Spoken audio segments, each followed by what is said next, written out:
We use these things every single day. But let's be honest, that glowing box on your desk can feel a lot like a magic trick. Well, today, we're going to pull back the curtain and show you exactly how your computer really works. We're going to follow the journey of just one piece of data, from your fingertips all the way to the screen. I mean, think about it. It seems so simple, doesn't it? You press the letter A, and boom, the letter A pops up on your screen. But behind that one tiny action is this incredibly fast journey. So let's follow that journey together, right from the very beginning. Okay, so to understand that journey, we're going to need a kind of roadmap. And what's wild is that every single computer out there, I'm talking your smartphone, your laptop, even one of those massive supercomputers, is built to do the exact same four basic jobs. And here they are: input, processing, output, and storage. This is our roadmap for today. We're going to see how a piece of data moves through each one of these four crucial steps. But before any of that can even happen, our data needs to be translated into a language the computer can actually understand. Right, so computers don't speak English or any other human language for that matter. To really get how they work, you've got to get your head around their much, much simpler language, the language of electricity. So what's the computer's ultimate goal? It's really to do exactly what you see here. It takes data, all those raw, jumbled facts on the left, and it turns it into information, which is organized, meaningful, and actually useful to us. That's the real magic trick, turning chaos into clarity. And how does it pull off this magic trick? It uses something called binary. Every single thing you feed into a computer, every letter, every picture, every sound, gets broken down into a long, long string of just zeros and ones. The easiest way to think about it is like a huge wall of light switches. A 1 means the switch is on, and a 0 means the switch is off. That's it. Now, each one of those individual switches, a single 0 or 1, is called a bit. But one bit on its own can't really tell you much. So computers are smart. They group them together into little teams of 8. And that group of 8 bits is called a byte. So if a bit is like a single letter of the alphabet, a byte is like a whole word. For example, the letter A is just the byte 01000001 to a computer. All right, so we know the language now, but how do we actually speak it? Well, that brings us to the very first step on our data's journey: input. This is the gateway for getting stuff from our world into the computer's world. We do this using input devices, which you use all the time: your keyboard, your mouse, the touchscreen on your phone, even your microphone. Think of these as the computer's senses. They're the gateways that take our actions, like a key press or a click, and translate them into those electrical signals of zeros and ones. Okay, so the data is inside the system. Now what? It gets sent straight to the command center for step 2, processing. This is where all that raw data gets shuffled around and organized into something useful. And this all happens on the main circuit board, which is called the motherboard. And sitting right there on the motherboard is the absolute star of the show, the Central Processing Unit, or CPU.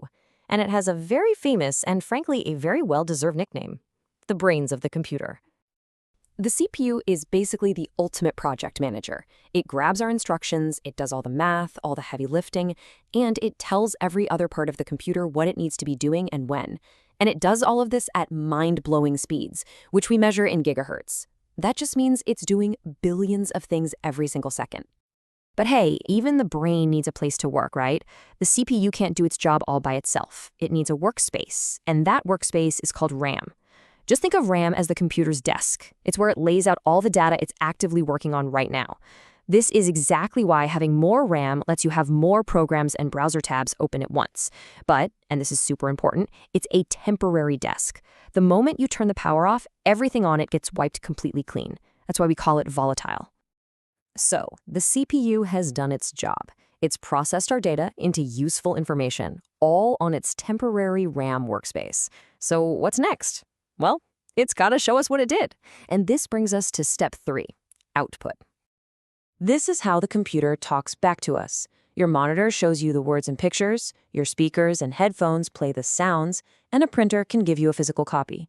These are basically the computer's voice and face, turning all those processed zeros and ones back into stuff we can actually see and hear.